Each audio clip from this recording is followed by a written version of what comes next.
Today we got a little project that I'm working on right now. You can see that I'm in the kitchen. I got a brand new refrigerator. I'm gonna be reviewing this very shortly in the future, so it's gonna be a little bit different content on the channel. But the kitchen right now is pretty old. It was made in the 80s and it looks pretty dated. So that's gonna be, I don't know if I'm gonna document that or not, but this is basically the entryway into the theater. If you can see, this is the Hisense frame TV that I'm using for my digital poster. So this is kind of the entryway that we go before we hit the TV, and it goes right through the kitchen. And the kitchen does look old. That's why I haven't really shown the kitchen in any prior videos, just because it does look pretty dated. But we're gonna be redoing this. That'll be in a different video, like I said, and then I will be reviewing the brand new refrigerator that I got in from Hisense. So stay tuned for that if you're shopping for a refrigerator. But here's a little project that I'm working on. Let's go into the theater.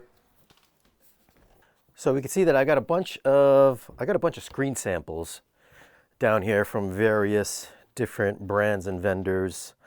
So what I've got right now, this is my go-to screen. This is what I've been using since I built the theater for the past 2 years.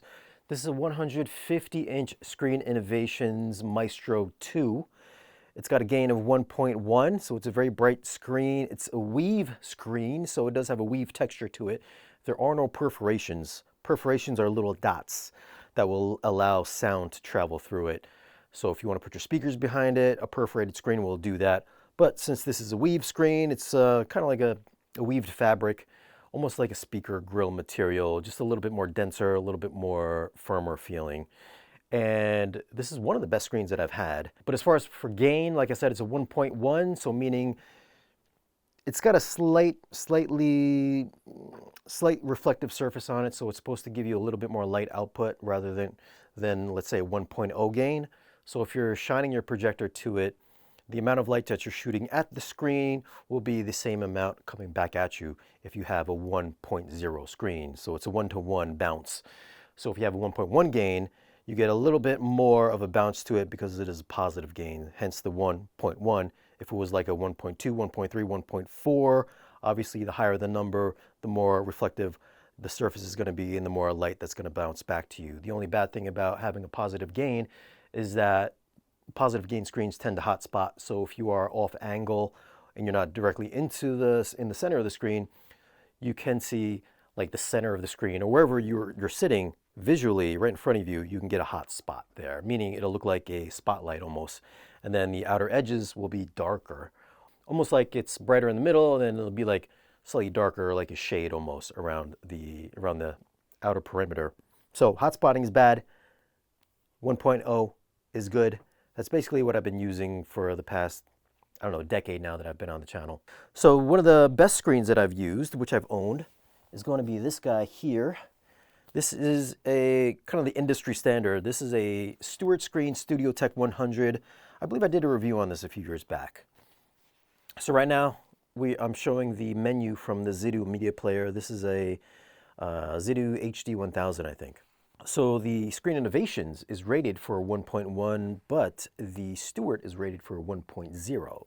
So Nancy's gonna walk up here and get a little closer, and we can see here that once I put the Stewart right next to it, that the Stewart screen is actually a little bit brighter than the Screen Innovations, despite the Screen Innovations being touted as a 1.1. So we could see that the black actually looks almost exactly the same. The sharpness, I would say, looks exactly the same. It's just the brightness, this yellow here, does look a little bit brighter. This is the Stewart Film Screen. It is just a tiny bit brighter. So yeah, despite the Screen Innovations being touted as being a higher gain, I'm going to say that the Stewart Film Screen is definitely the brighter of the bunch. Now, obviously this is non-perforated, so this is a solid screen. Stewart does make a perforated screen. So let me bring this over here. You might be able to see that, but there are tiny little holes all over the screen which will allow your audio, your speakers, to actually project outwards through the screen material. So if you want to put your speakers behind the screen, this is the ideal screen to get. And again, just like the standard Studiotek 100, this is just as bright, just as sharp. It's just that if you are close enough to it, you can see all the little dots. So those are the perforations. And unfortunately, I would have went with this screen, but at 10 feet away, I can see those little dots. I would say my second row, which is about 15, 16 feet, then that becomes a non-issue. But if you're shopping for a perforated screen, I would say this is the one to get. It's just as sharp and as bright as my Screen Innovations Maestro 2. So this is kind of, these two screens I would say are kind of like the gold standard. So next one up, let's check out a budget screen. This is a least expensive screen, kind of a screen that most people can afford. So this is the Elite Screens Cinewhite A8K. This is supposed to be 8K compatible, so it's supposed to have really fine texture. So if you have one of those JVC projectors that are 8K, this should be able to render the sharpness pretty well. Okay, so this has a gain of 1.1, which should be exactly the same as the Screen Innovations. But if we go ahead and put it side by side, we can see that it's pretty clear that the Screen Innovations, with its 1.1 rating, is actually brighter than the 1.1 on the Elite screens. It's also a little bit softer on the Elite screens as well. So the sharpness, if we bounce back and forth, you should be able to tell pretty easily that the left side, the Screen Innovation screen, is a little bit sharper than it. And the Elite screens is a little bit dimmer, despite this being rated at a 1.1. Although the black levels on both here do look exactly the same. So a little bit softer on the Elite screens and a little bit dimmer, despite being rated at 1.1. So next one that I did reach out to these fellows here. This is a brand called Dream Screen. I believe they're in, I believe they're overseas, like in Norway or something like that. So they sent me 3 samples over. So the first one is rated for 0.82. So this is the Dream Screen UltraWeave Studio X1, and it does have that 0.82 gain. So it should be a little bit dimmer than my Screen Innovations. And putting it side by side, I'm going to say that these look almost exactly the same brightness-wise, but sharpness-wise, the Screen Innovations, I think, is just a little bit sharper. However, it's pretty close, which leads me to believe that maybe the Screen Innovation screen is about a 0.8 something. So this is 0.82, not a bad looking screen. Just as bright as the Screen Innovations, not as bright as the Stewart Film Screen. So next one here is the Dream Screen UltraWeave Core X1. This one should be a little bit brighter. This is rated for 0.85. So let's go ahead and give it the little test again. And just by the way, this is not a scientific test, so I didn't really plan for this. We're just kind of just doing this.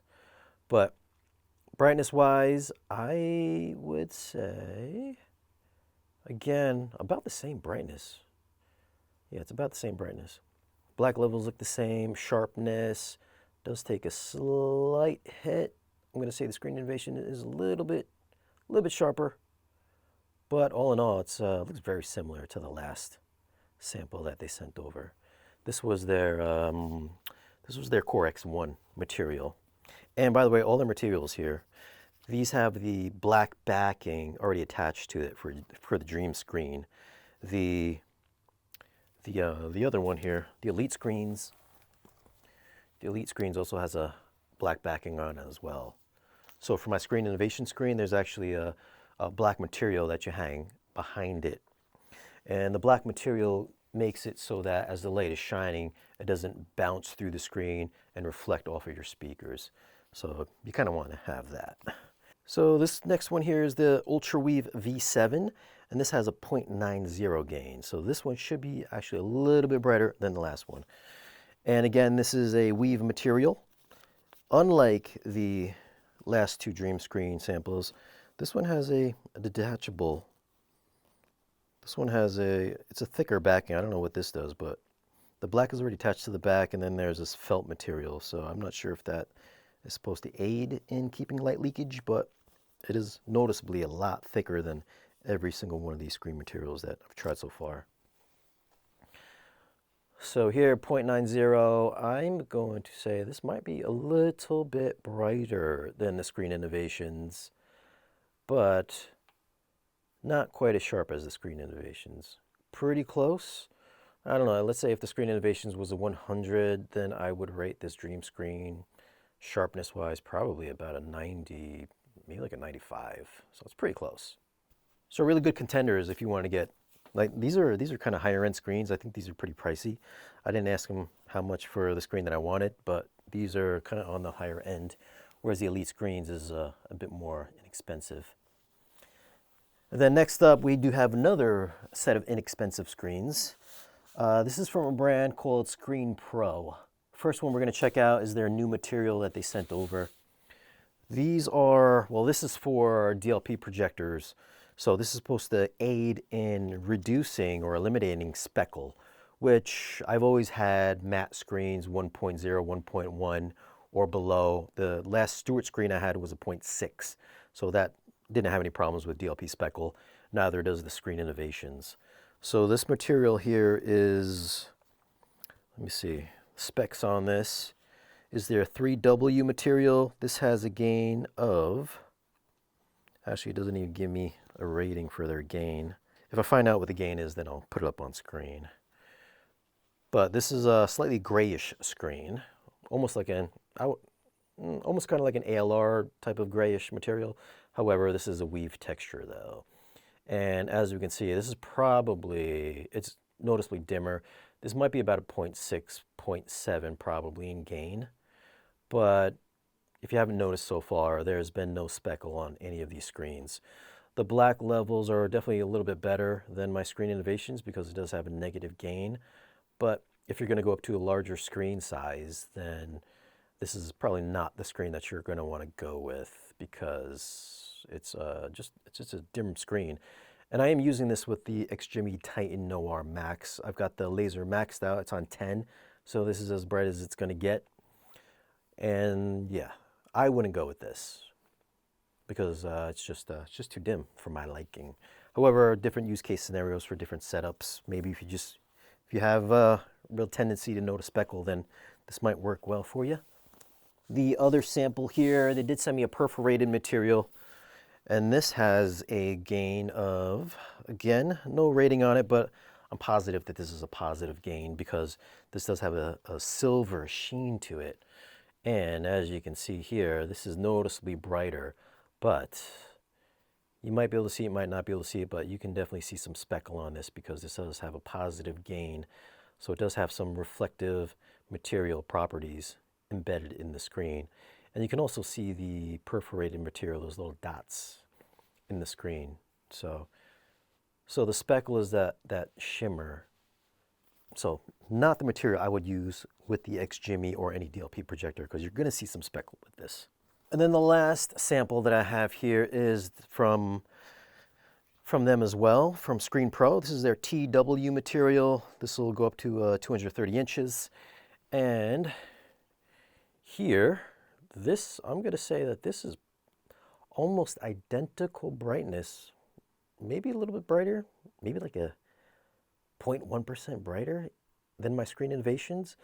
And then the sharpness wise, I think my Screen Innovations is maybe just edges it out just slightly for sharpness. So brightness does look almost exactly the same. I think the contrast actually might be slightly better on the Screen Innovation. So maybe black levels do look a little bit better on the SI screen, but it's really very, very close. And this is their TW material. So I think this is kind of a winner because I think this is a budget screen. Let's just put this up against the Stewart Film Screen Studiotek 100, which is the go-to screen. All right, so here we've got the Studiotek on the left and the Screen Pro on the right, and the Studiotek, again, you know what, brightness-wise, it's pretty close. I do think the sharpness is definitely going to go to the Screen Innovations. It is, I mean, the Stewart Film Screen. But, you know, it's pretty negligible again. If the Stewart is 100% on the sharpness, then the TW screen, probably like a 90, I'd say like 92. Contrast, I'm going to say contrast maybe the Stewart Film Screen just a little bit better as well. Again, no speckle on either of these, so these are DLP safe. So this material here, for being as inexpensive as I think it's going to be, is kind of I think it's kind of a winner, especially from the other materials. So the reason that I'm testing out all these screen sizes is not because I don't like the Screen Innovation screen, because I do. It's like probably the best screen next to the Stewart Film screen that I've tried. And it's got the brightness, it's got the sharpness, it's got the contrast, definitely the sharpness out of all these screens here, except for maybe the Stewart. But now that we've got a lot of these DLPs that are really getting really super bright in the lumen output, I want to go up to a larger screen size. So not that the 150 is too small, but I think that I'm looking at maybe like a 170, 180, which is going to be the same height as the screen that I have right now. But it's going to go all the way, not completely down to the floor. It's going to go to about right down to here. So I'm going to have a few inches on the bottom, and then it is going to go side to side, wall to wall. So I'm kind of maxing out my width. I am going to get possibly whatever my future screen is going to be. Is going to have a black border on it, 2 or 3 inch border on it, because the Screen Innovation screen only has maybe like a 1/2 inch border. It's one of their really slimline frame screens, so it's supposed to look like it's floating on your wall. But since I kind of built my removable panels around it, that effect doesn't really matter. So I don't know how soon it's going to be, but one of these screen materials is going to be making up my entire wall, which I'm pretty excited about. So it's going to be almost like a mini IMAX in here. So wall to wall, left to right, just maxed out the screen size. And I think, especially with these brighter DLP projectors coming, I think there's another one that's coming towards the end of the year. I'm not going to say what brand, probably hitting around the 10,000 lumen area. That's definitely going to look fantastic, especially on the much larger screen size. Unfortunately, my room is only 14 foot wide, so I can't go any bigger, but I think this is about as big as I'm going to get, is that 170, 180 inch. But if you are interested in picking up a 150 inch screen size that has the brightness, has the sharpness, has great black levels, acoustically transparent, shows 0 speckle on it, this is definitely a reference quality screen. It's not cheap. I believe this 150 inch Maestro 2 is going for something like, I think it's about $7,000. Whereas these screens here, especially the Elite screens, I think it's something like $1,000, which is dimmer than this one, a little bit softer. The Screen Pro, I'm sure, is probably only about $2,000, $3,000. The Dream screen here, I think, is roughly about the same price as the Screen Innovations, and then of course the Stewart Film screen is going to be up into the several $1,000 amount as well. So high-end screens versus some more affordable ones in the Elite screens and the Screen Pro. Anyways, let me know what you guys are using in your theaters. If you are using an acoustically transparent screen, are you using a Screen Innovations, Elite Screens, Stewart, something else, Seymour, whatever it is? Leave your comment down below and let me know. Also, let me know how big your screen size is. Do you have a bigger screen than 150? Are you up to 180 inches? Would you go wall to wall with your screens and just max it out totally? I want to call it the mini IMAX. Leave your thoughts down below. Thanks for watching.